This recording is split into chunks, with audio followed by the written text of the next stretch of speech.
What's up, everybody? Welcome back to the Stances Everything channel. My name is Dave, and today we are not going to be talking about tools. We're not going to be working on RC cars. We are going to be back in the garage with cutting tools, grinders, welders, working on the bed for my 1950 GMC pickup. Quick catch up. What I've been doing is I've been working on this bed for my Patina truck. I have put in a pretty much new bedside on this side that I made. Check back a couple videos for how I did that. And then I've also patched a couple of spots on this side. I didn't do a video because of that, because there's been a lot of welding and grinding that you've already seen. However, what I am going to do today is I'm going to clean a little bit of this up. I'm going to take this off. I have to drill a couple more holes. And then what I'm going to do after that is show you how I coat the inside of the fenders. I am going to actually start on this one because this one isn't fully done. But anyway, I'm going to pull that off and I'm going to get to coating the inside of it and show you what I do to dress the welds from the inside and how I cover the inside to keep rock chips down, keep some sound down, and just keep things from rusting back out from the inside. This is going to be over a couple of different days. So today what I'm actually going to do is start off with, I'm going to even out this cut here because it's a little bit haggard. I'm going to fix a couple of welding spots, welding holes, do a little bit of welding and grinding, and then we're going to get to the fender. So I'm going to put this camera on the tripod, nail out a bunch of this stuff, and then we will move to the workbench once I get this fender off.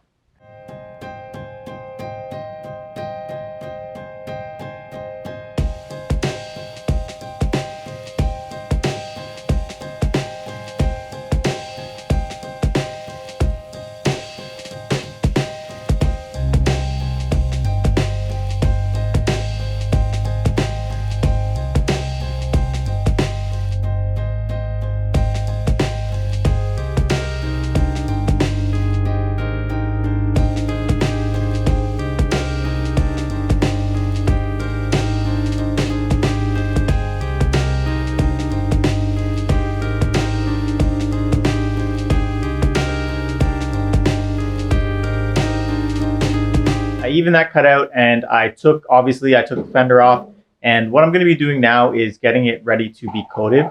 So what I'm going to do first is I'm going to bring back out the cookie wheel and get some of this rust knocked down. You can see I did a little bit here. I'm not going to get it perfect because what I do use to cover it is Tremclad, and Tremclad's big thing is that you can just go right over rust.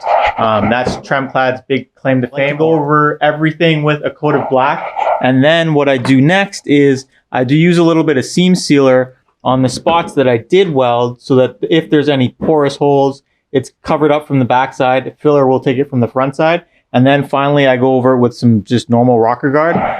I find that rocker guard does a good job of making uneven surfaces like this look pretty good. It protects pretty well. This truck is not going to be driven in the winter, so I don't have to worry about it trapping salt or moisture really all that much. So I just like to coat it all with that afterwards just to give it a nice finish and some nice protection. What I am going to do is put the camera on the tripod once again, start knocking all of this down. This might take me a little bit of time. I might run out of drill batteries when I do it, but I'm going to knock all this down and then I will come back and go through it with Tremclad. But I'll come back on camera and show you what it looks like knocked down to kind of a spot that looks pretty good to be hit with Tremclad.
What I did in the last cut was I hit everything with this cookie wheel. As you can tell by my drill, a lot of rust did come off, and you'll probably see actually a lot of that in the video. It's all over everything, but that's always what happens when you do a little bit of work like that. So I've knocked it all down pretty well. I blew it out with my air compressor, vacuumed it out with my shop vac, and then hit it with some wax and grease remover. So now a lot of the large scale is off and gone, and Tremclad should be able to cover up what is left. I'm also going to do up in here, I'm going to put some fender welting on this area, so it is kind of important that it ends up being all right. I'm not going to undercoat this because the fender welting probably won't stick to that, but I am going to hit this with some black too, and you're not going to be able to see it from the other side. And that's going to basically get all of this done to the point where I can flip the fender over and start the bodywork on the other side without worrying about this rusting back out. This is probably whatever was on there from the factory, and it's held on pretty good for how long it's been there. Unfortunately, one thing that I did forget is I do not have a paint tray. So I have brushes, I have foam brushes, I have everything else to paint except for a paint tray. I don't want to put my brush back into the can of Tremclad and contaminate the can of Tremclad. So what I am going to have to do is pause this process for now and come back tomorrow with a paint tray. Just go to the dollar store, grab a couple, and then we'll hit this with some Tremclad.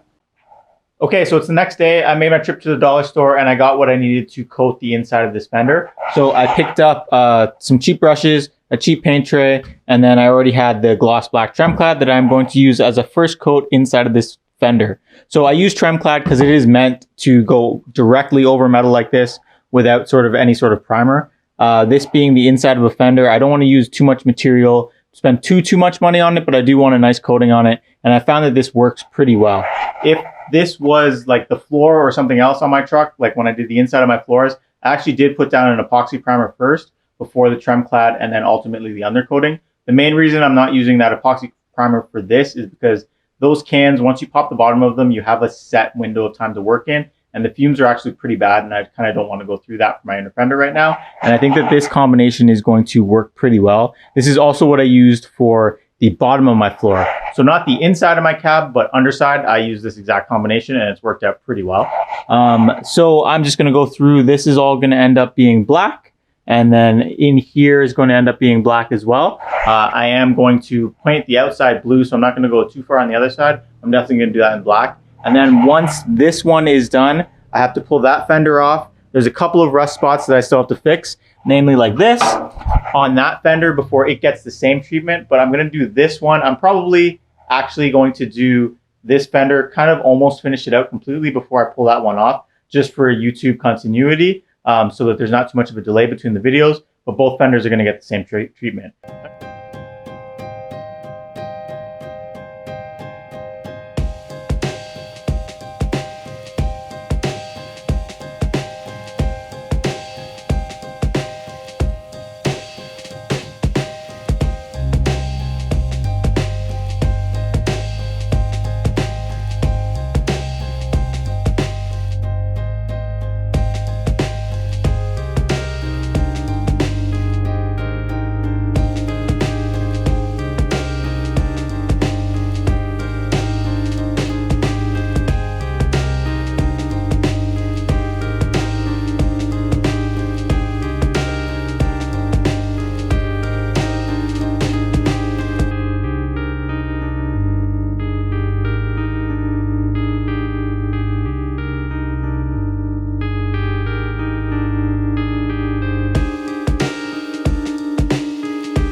Okay, so I have gone through and I've hit this with coat number 1 of the Tremclad. So you can see here that it's a high gloss black, so it's going to be pretty shiny. Once I hit it with the undercoating, that will definitely knock it down. I've gone ahead and I've hit most of it, and it's gone pretty well.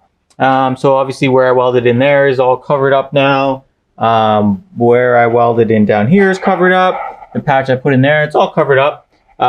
Through here, you can see there's a couple of light spots. That is because it went over bare metal. This does stick better to rusty metal than it does bare metal. But I am going to go over this again and that will be fine. Once you get a little bit of tack to it from the first coat, it likes to stick to the second coat a lot better. So I am going to do a second coat. You can see I've missed a couple spots here.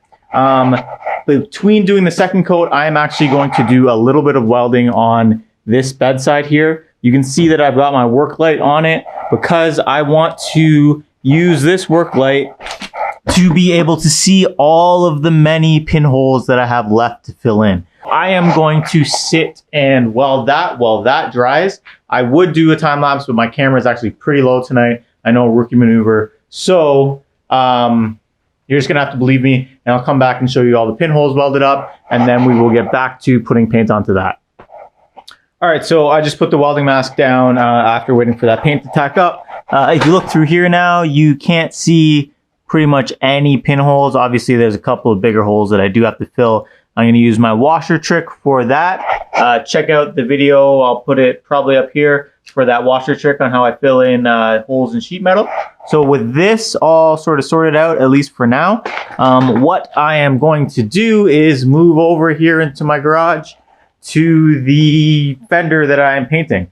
So this is tacked up a little bit now. I can definitely touch it and I don't get really anything on my fingers, which means it's good enough for the second coat. It's kind of flashed off a little bit. So I am going to do a second coat on this, and just to get it nice for the next step, which will be the undercoating. So the second coat is going to address areas like here, areas like there. There's a couple of little light spots over here. But basically, I am going to go through and give this a second coat. I would time lapse this, but like I said, tonight my battery is a little bit low. So I'm going to skip this time lapse because it's going to be very similar to the one that I did previously in this video. But I'll pick things back up when I do the undercoating on the next step. Okay, so it's 2 days later now, I think. I actually just finished racing that thing over there. And it is now 10:30, and I figured I would come out in the garage and get a little bit done because, you know, painting process takes some time. Everything here is nice and dry now. You know, dry to the touch, nothing on there. It is way too shiny. I know that nobody's going to see this really under the truck, but I don't want this gloss underneath there. I really want it to be less shiny, so that's why I come along with the rocker guard afterward, which definitely knocks a lot of the shine down, as well as providing some sound insulation and some extra rust proofing. But before I do that, I want to go and seam seal around the areas where I've done some patchwork. And for that, I am going to use my seam sealer, this stuff right here. So this comes from Napa, it's Body Pro. From what I understand, the Body Pro stuff isn't too bad, and it's been working out pretty well for me, and it's not too expensive. It's not super cheap, but it's not too expensive either. This stuff dries in 30 minutes. So it is 10:30 now. If I lay this down now, do a little bit more work over there, I can get some paint on this around 11:15 or so, maybe 11:30 if I work really slowly, get this all painted up, have it dry, and then I can go to bed, come back tomorrow or the day after that, take a look at it, and wrap up this video. I'm going to cut this, put some seam sealer on, and then show you guys kind of what that looks like afterwards. When I'm applying the seam sealer, I do like to use a caulking gun, and then I typically use my finger and just spread it into all of the welds. Spread it in there so that, honestly, I just want to cover any pinholes that I might have missed, and sometimes it does squish through to the other side, and that's perfectly fine. Really, I'm just looking to seal up the metal and prevent any corrosion from coming back as best I can. So I'll jam this on the tripod and I'll show you how I go about this.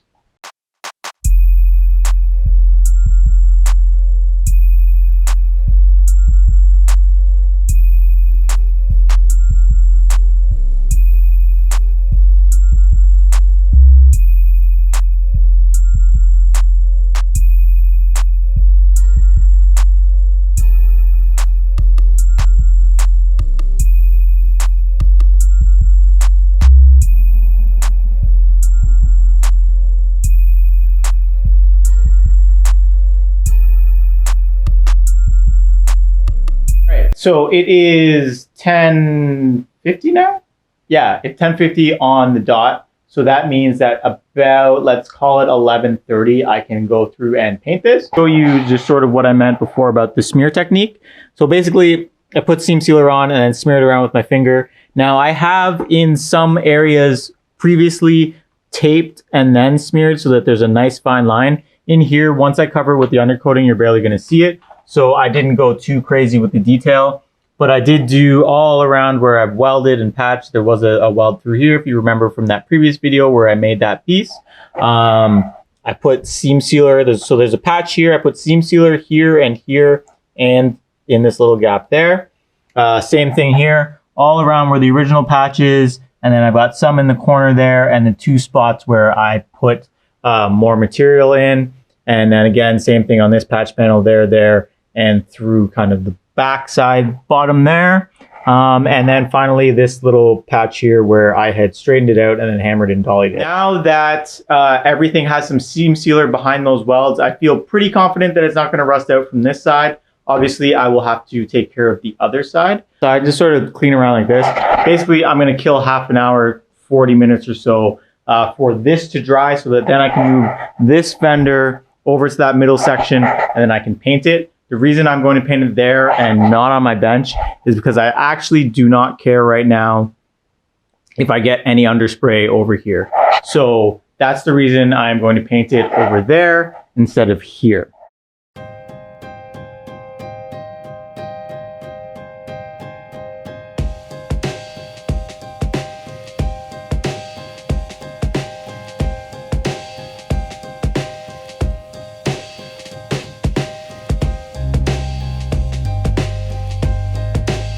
Got lucky and I did have enough in this can to do the inside of this fender. Now it's doing pretty well, but it does look like I have a little bit of a reaction in this area where it's actually seeming to bubble up a little bit. I had this happen before. If you just leave it, you don't mess with it, it does tend to calm itself down, and then you can go over it with a second coat after the fact. So I'm definitely going to do that. I don't really know why that happens. It's probably just a reaction with the Tremclad.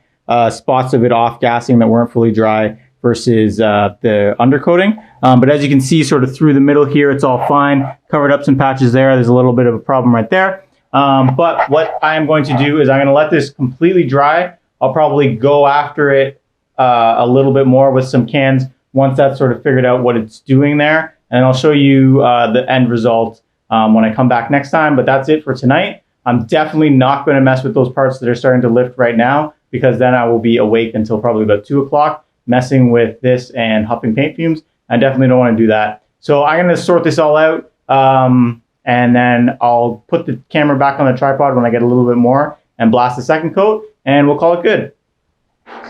Okay, so it's been a couple days. I'm back in the garage and the undercoating has dried and I'm going to show you how it turned out. And I'm going to talk a little bit about those spots that seemed like they were having a bit of a weird reaction. If you look through here, everything is now undercoated. There are a couple of shiny spots in there where I ran out of paint. So I am going to hit that again. And then these spots here where it started to wrinkle a little bit, it's almost like the undercoating cured a little bit too fast. Maybe it reacted with a little bit of solvent in the Tremclad. Anyway, other than looking a little bit funky, it's still very durable and isn't chipping off. If this was a top coat, I would be super pissed. Because this is going to be under the truck, I'm not going to stress about it too much.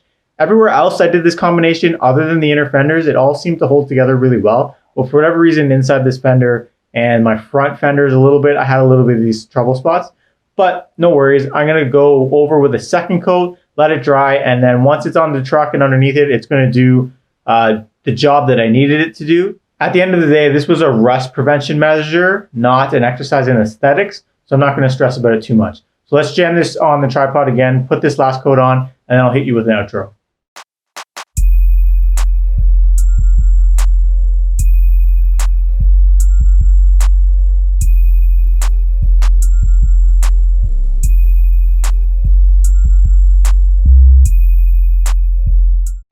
So that's a wrap for what is going to be this video. I have knocked off item number 1 on that list. If you did like what you see here, give me a like, give me a share, give me a follow, shoot me a comment if you don't like it. If you do like it, I need a little bit of feedback on these videos. I am trying to get them out as much as possible so I get a little bit more comfortable making them, a little bit more comfortable on the camera. But I am doing this sort of as just a new way to get some media out to people in addition to stanceseverything.com. But once again, thanks again for following the truck project, and we will catch you in the next video like always.